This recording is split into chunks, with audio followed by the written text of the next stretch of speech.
Okay, so we're looking at another Fisher Space Pen. This is a Millennium pen, Millennium edition, and this particular one is the 2010 GTN-1. It says gold, titanium / chrome, blue ink, bold point. And it has a number on the box, 47609-20311. And the reason I like a Fisher Space Pen is it always writes. Now people say, well, how come you don't put writing samples on paper when you're doing these reviews? Well, I just don't take the time to do it. There are other people that have done that extensively. It will put little blobs of ink sometimes down, and that's the price you pay for the gooey ink that they use under pressure so that it writes every time.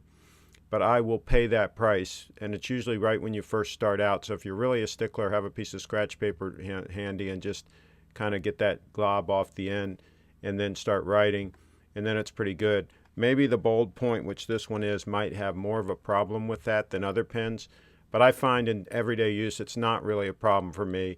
I'm not using it I'm using it to write notes on my desk and things that I'm going to throw away. I'm not using this to write like a long form letter to somebody or something like that. So if you're doing that sort of thing, you might want to look at other pens if the gooey ink is an issue for you.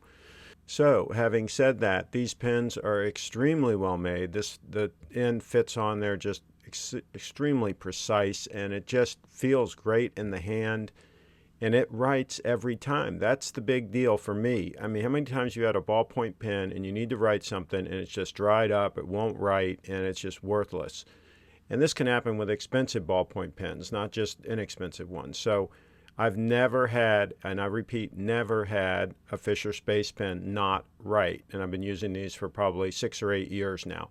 There's an engravement on there. It said Mockler Beverage Budweiser. So this was obviously a gift at some point in time to someone. I bought this one used on eBay, and it's in really good condition. Good way to find pens like this. So hey, please subscribe to my channel and share this around and get yourself a Fisher Space Pen.